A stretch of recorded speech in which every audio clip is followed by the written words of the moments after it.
Welcome, ladies and gentlemen, to Spooky FM, episode number 1. I'm going to turn that down a bit. Today is going to be like a second part of my introduction, but I'm just going to share a few things about me with you guys, if you like stuff. And, well, we're going to focus on dreams. My dreams, specifically. Just so you know, I'm feeding my dog from my hand. I have, like, these things here, and my dog is down there. That's why I keep looking. Actually, I'm going to tell you one thing. I did something crazy yesterday when I showered. I've been wanting to do it for, like, the past 2 years, and everyone kept on telling me, nah, it's a bad look for you, nah, it's a bad look for you. Well, what do you think? It's only that part right there. And it's not even that visible, it's a little bit. Alright, so tell me what you think about my hair in the comments down below. So basically, I want you guys to know that my dreams are very peculiar. Whenever I discuss my dreams with friends or other people who also have peculiar dreams or have had peculiar dreams throughout their life, I mention stuff, and they're like, oh, that's pretty interesting. One thing that I like to mention a lot, oh, he's a fast student, is that I have a list of things written down here, so if I look down, it's because I have it written, because I forget sometimes. Number one thing is that no matter what my dreams are about, you know, if they're a good or a bad situation, if it's something crazy that my brain stuck with from a movie or from a TV series, or maybe something that really happened to me in real life, it doesn't matter what the dream is about. I always, absolutely always, end up in my grandmother's house in my dream. It's like my brain thinks that my grandmother's house is home. And, which I find it really interesting because I left Costa Rica with my mother when I was just 7 years old. We went to live in the States, which is going to bring me to my second point, but not yet.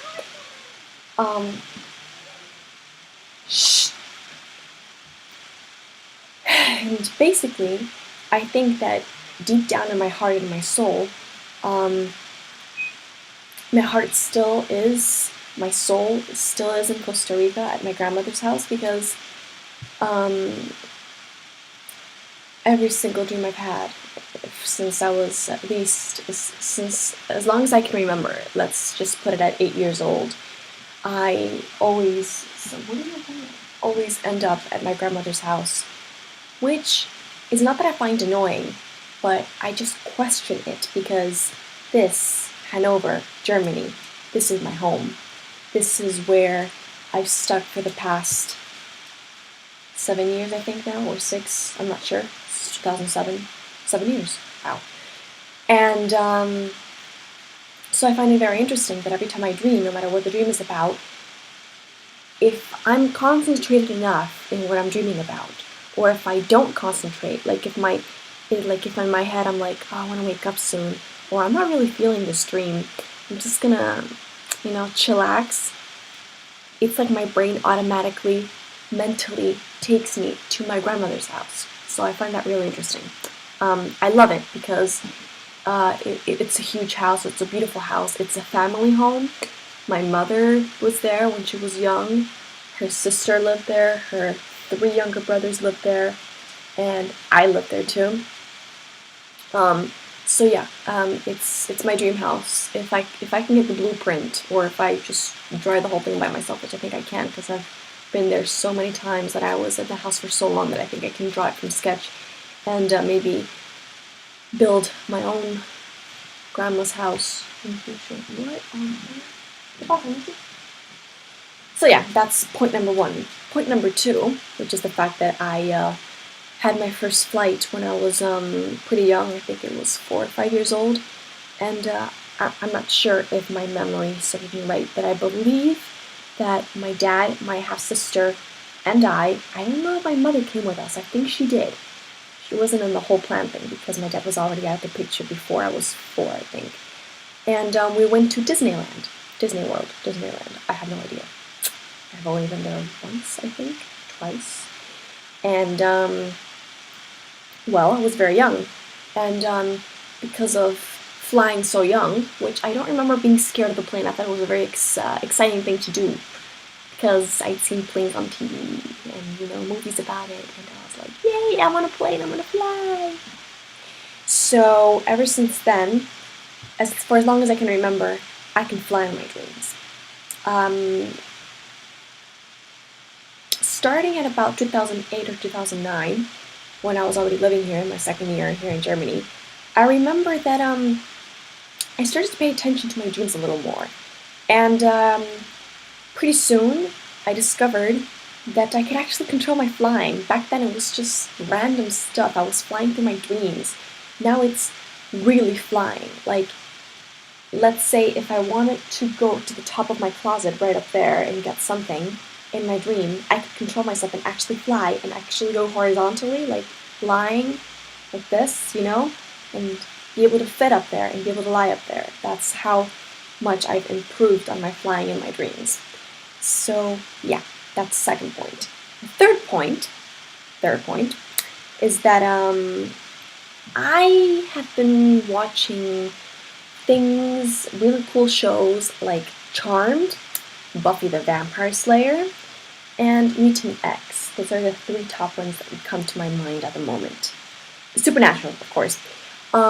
Because of those shows, I have always been hugely obsessed with things like telekinesis, which for those of you who don't know what it is, it's the ability to move things with your mind, which I cannot do in real life. And body suspension, and a pretty cool one that I've developed for the past 5 years. This is a really cool one. In my dreams, I am able to walk through solid things. Things like a simple wall or a door. Sometimes, because of flying, I can move through a window. If I can't be bothered in my dream to open the window, I literally fly out the window and I'm just flying. I can go to the roof, I can go down, I can go to the floor under me. Sometimes, if I'm really concentrated in my dream, I can actually move through ceilings and through floors, and that is just, isn't it cool? I think it's cool. When I'm really concentrated in my dreams and I'm able to do that, I'm having my fun in the world. But that depends on if the dream is good. Because if it's bad, I'm probably trying to save someone, and I'm trying to run from something or someone that I'm really scared of. And then there's point number 4. Number 4.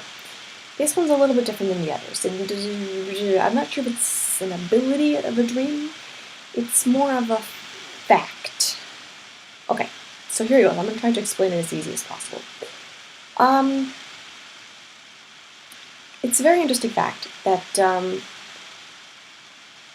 if someone in my family died long before I got the chance to meet them, but I've seen their face in pictures or in videos, I cannot dream about them. I have never been able to dream about someone who I've never actually met. So, this is a very interesting one. I just realized this now. That I'm talking about it. Give me a second.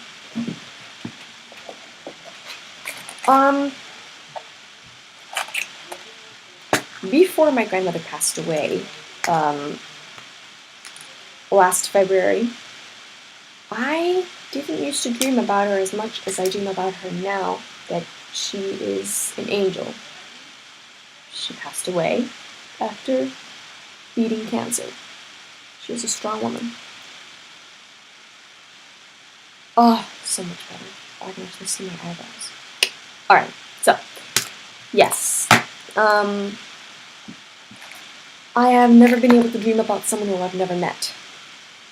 Um, and I find that quite interesting that um, after having not exactly met someone, but having seen them over the course of years, because I moved away from Costa Rica and kept on going back every 2 to 3 to 4 years, so that's how often I got to see my family.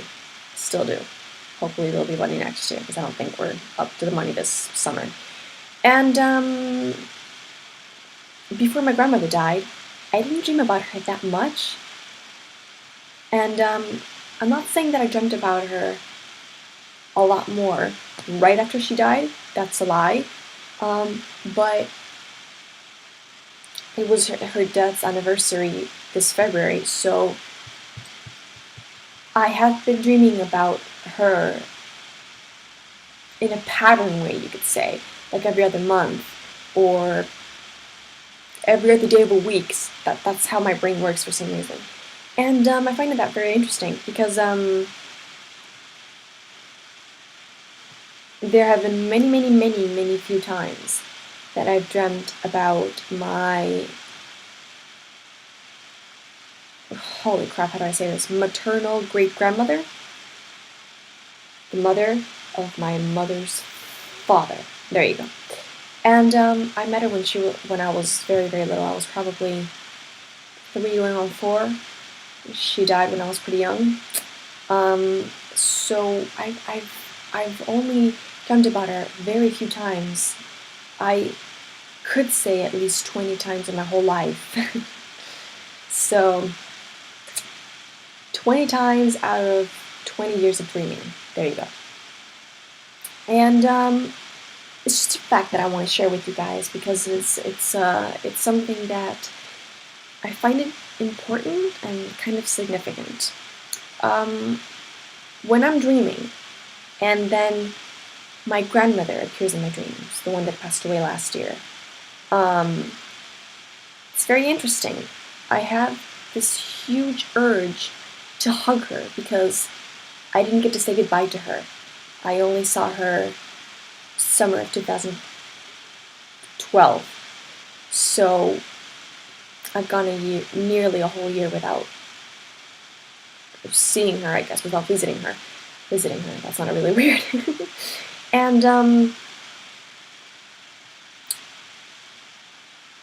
we were close, but not as close as she was with my little cousins that live here with me in Germany because they grew up there and they saw my grandmother pretty much every day. So they were much closer to her than I was, even though I'm 20 now and I spent a lot of years going back.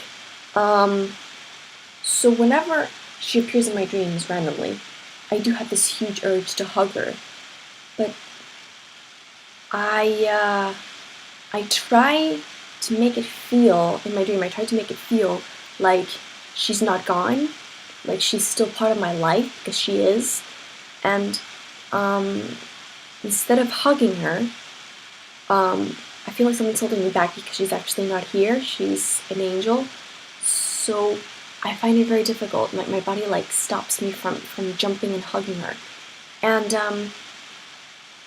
when I look at her in my dream, I see her that I see this sparkle in her eye. Like she's happy to see me, but she can't hug me either somehow, or like something is stopping her from doing that. I don't know if it's just me or if it's a dream thing that, you can't hug the past ones, I guess you could say. Passed away ones. There you go. And, but that little glimpse in her eye that says, I really miss you and I want to hug you, it also shows me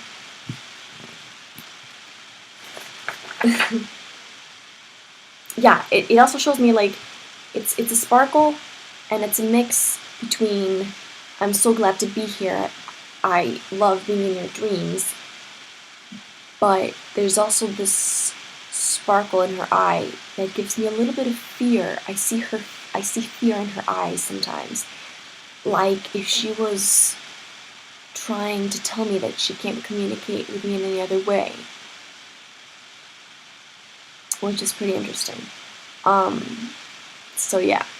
and I just came up with another fact, but I don't think this has anything to do with my dreams or paranormal or stuff like that.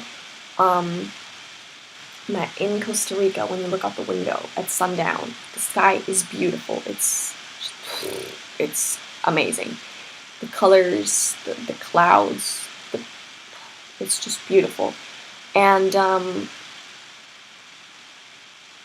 many times when I visited her, I'd be in my room just checking my Facebook or doing something, I really don't know. And then my grandmother would start yelling at me from her room, and she'd be like, Nina, come see this, in Spanish. She'd be like, Nina, come see this, you gotta see this, Nina. And I'm just like, well, what's wrong, Grandma? I ran to her room, and she goes, look out the window. And I looked out the window, and I was like, Grandma, I love you. She wanted me to capture that moment in the sky of the sundown, of the beautiful sun rays. It was just like, I get why she yelled at me. So I go grab my camera and I take pictures. And a year later, in February, it was a Thursday. I was at school. It was supposed to be a very long school day. And I was composing electronically on Logic at school. And I was checking my Facebook because we were on a 5-minute break. And I saw that my aunt posted a very interesting status. And it said, I'm not going to say what it said, that's private. But it was basically announcing my grandmother's passing. And I Facebooked my mom at that moment, like 5,000 messages in 1 minute. No, that's a lie, but you know what I mean. Like really fast, like hello, hello, hello, hello, hello, hello, hello, hello. And she called me on Skype, and I was like, Mom, I left my phone at home. Could you like at least reply to her Facebook? And she was like, oh, I didn't know that. And I told her, is it true? I asked her, is it true? Did she pass away? And she said, mm-hmm. So I got my teacher to talk to her right there on the spot. I was crying my eyes out. I had blue contacts in, which was really painful because I was wearing a stacco load of makeup. If you're a fan of Defiance, you know what stacco means. And so on my way home, I got on the bus. He told me, go home. The day's over for you. So I went home. And when I arrived at my street in Norwich, where I was living, I got off the bus, and the first thing I saw when I looked up was the most beautiful sundown I had ever seen in the Norwich sky on a Thursday afternoon, which is rare because usually, somehow, every freaking Thursday that I went to school at Access to Music in Norwich, the weather would be absolute stacco. Gray, rainy, freezing, windy, but that day, it wasn't like that. It was completely different. My nose is so crooked, I really wish I had it that way. So yeah, ever since then, beautiful sundowns, and I feel like my grandmother's looking at me from the sky. I told my boyfriend about it, Paul. I did not just say his name, but he didn't know his last name. So I told him, and many times he's WhatsApped me, and he goes, I think your grandmother's watching, and I'm like, why? And it takes a picture and sends it to me, and I'm just like, beautiful. He's taking a picture of the sundown in Berlin, and it's gorgeous. The colors are gorgeous. So he feels it too. He feels that my grandmother watches him. So those are the topics for today. Maybe tomorrow, maybe the day after, maybe next week, I will share episode number 2 of Spooky FM, and I will actually tell you a paranormal story, not dreams or stuff like that. My dog needs to go out. It's 11 p.m.